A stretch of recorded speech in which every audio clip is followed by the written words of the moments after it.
एक पल रुक कर सोचो, एक तरफ 313 थके हुए लोग और सामने 1000 साजो सामान से लैस फौजी। आज हम उस वाक़े की बात कर रहे हैं जहां नामुमकिन ने अपनी तकदीर बदली। जंगे बदर 17 रमजानुल मुबारक हिजरी। अबू सुफियान शाम से एक काफिला लेकर मक्का जा रहा था जिसमें 50,000 सोने के सिक्के और बेशुमार साजो सामान था। लेकिन एक बहुत ही अहम मसला था, मक्का पहुंचने के लिए उसे मदीना से गुजरना था और मदीना में मुसलमान काफिला लूटने के लिए तैयार बैठे हुए थे। असल में जंगे बदर से 1 साल पहले जब मुसलमान मक्का को छोड़कर मदीना हिजरत करके चले गए थे तो वो अपने साथ कुछ भी लेकर नहीं गए और मुशरिकीन मक्का ने इन्हें गुस्सा दिलाने के लिए इनका घर बार मालो दौलत सब कुछ बेच दिया। तो मुशरिकीन मक्का के इस काफिले में बहुत सा माल इन्हीं मुसलमानों का था। वो लूट नहीं रहे थे बल्कि अपना सामान वापस ले रहे थे। तो अबू सुफियान इस कशमकश में था कि मुसलमान तो इसे नहीं छोड़ेंगे, इसलिए उसने अपना रास्ता बदला और मक्का एक हद पे जाके मक्का वाली तेज रफ्तारी से इसकी मदद के लिए पहुंचे। तो वो शख्स जैसे ही मक्का पहुंचा तो उसने अपने कपड़े फाड़ दिए और मदद के लिए जोर जोर से चिल्लाने लगा। ये सब उसने इसलिए किया ताकि लोग देख सके कि वो कितनी मुश्किल में है। मुसलमान फौज पहले ही काफिले को रोकने के लिए निकल चुके थे। अबू जहल ने जब अपने आदमी से पूछा कि मुसलमानों की फौज की तादाद क्या है तो उसने बताया कि लगभग 300 या 313 होंगे। अबू जहल ने कहा हम 1000 लोग लेकर जाएंगे। फिर अबू जहल ने पूछा घोड़े कितने होंगे तो कासिद ने बताया कि लगभग 2 घोड़े होंगे। अबू जहल ने कहा हम 100 लेकर जाएंगे। फिर उसने पूछा कि मुसलमानों की फौज में ऊंट कितने होंगे तो उसने कहा लगभग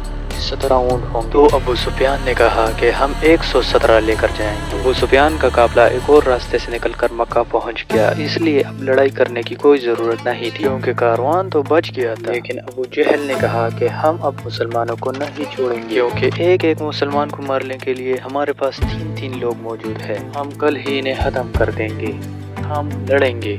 मोहम्मद सल्लल्लाहु अलैहि वसल्लम ने बदर जाकर सबसे पहले कुएं के पास पड़ाव डाला। एक सहाबी ने आकर आप सल्लल्लाहु अलैहि वसल्लम से पूछा कि आपने ये जगह मशवरे से चूज की है या अल्लाह की मर्जी से। तो आप सल्लल्लाहु अलैहि वसल्लम ने फरमाया मशवरे से। तो सहाबी ने मशवरा दिया कि हमें आगे जाकर पड़ाव डालना चाहिए क्योंकि आगे जाकर हमें पानी भी वाफर मिकदार में मिल जाएगा और दुश्मन को कुओं पर कब्जा करने से भी रोक लेंगे।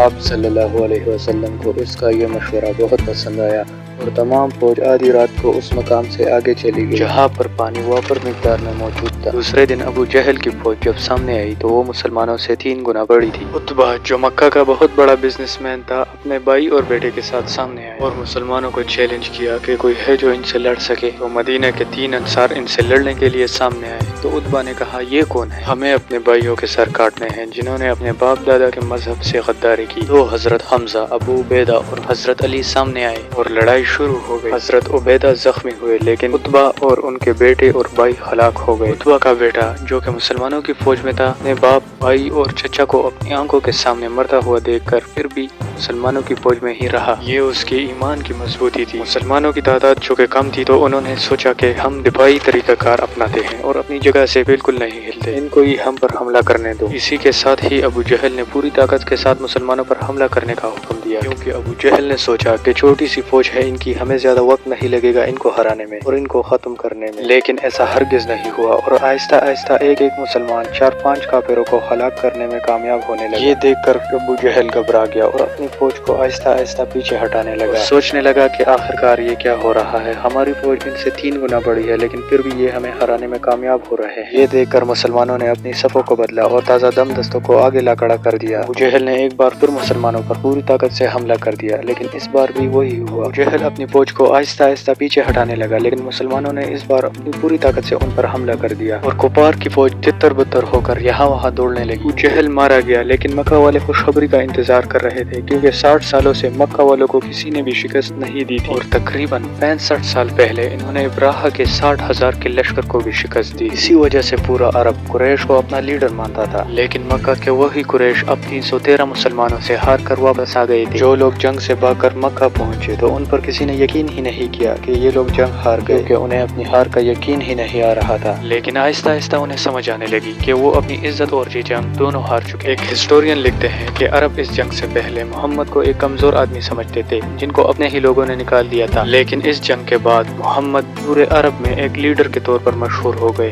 क्योंकि उन्होंने अपने से 3 गुना बड़ी फौज को शिकस्त दी। जीत की खबर लेकर जब मुसलमान मदीना पहुंचे तो हर तरफ खुशी का माहौल था, हर कोई खुशियां मना रहा था। लेकिन रसूलुल्लाह सल्लल्लाहु अलैहि वसल्लम जैसे ही अपने घर में दाखिल हुए तो उन्हें पता चला कि उनकी सबसे प्यारी बेटी, जिनसे वो बहुत ही ज्यादा मोहब्बत करते थे, रुकैया, कुछ ही दिन पहले वफात पा चुकी है। लेकिन मुसलमानों की खुशी और सेलिब्रेशन की वजह से उन्होंने इस बात का जिक्र किसी से भी नहीं किया, और ये सेलिब्रेशन ज्यादा देर चल भी नहीं सकती थी, क्योंकि अबू सुफियान ने पूरे अरब से 3000 की फौज जमा करके मुसलमानों से बदला लेने की तैयारी शुरू कर ली थी, और वो अपनी पूरी ताकत से मुसलमानों से लड़ने के लिए और अपना बदला लेने के लिए आ रहे थे।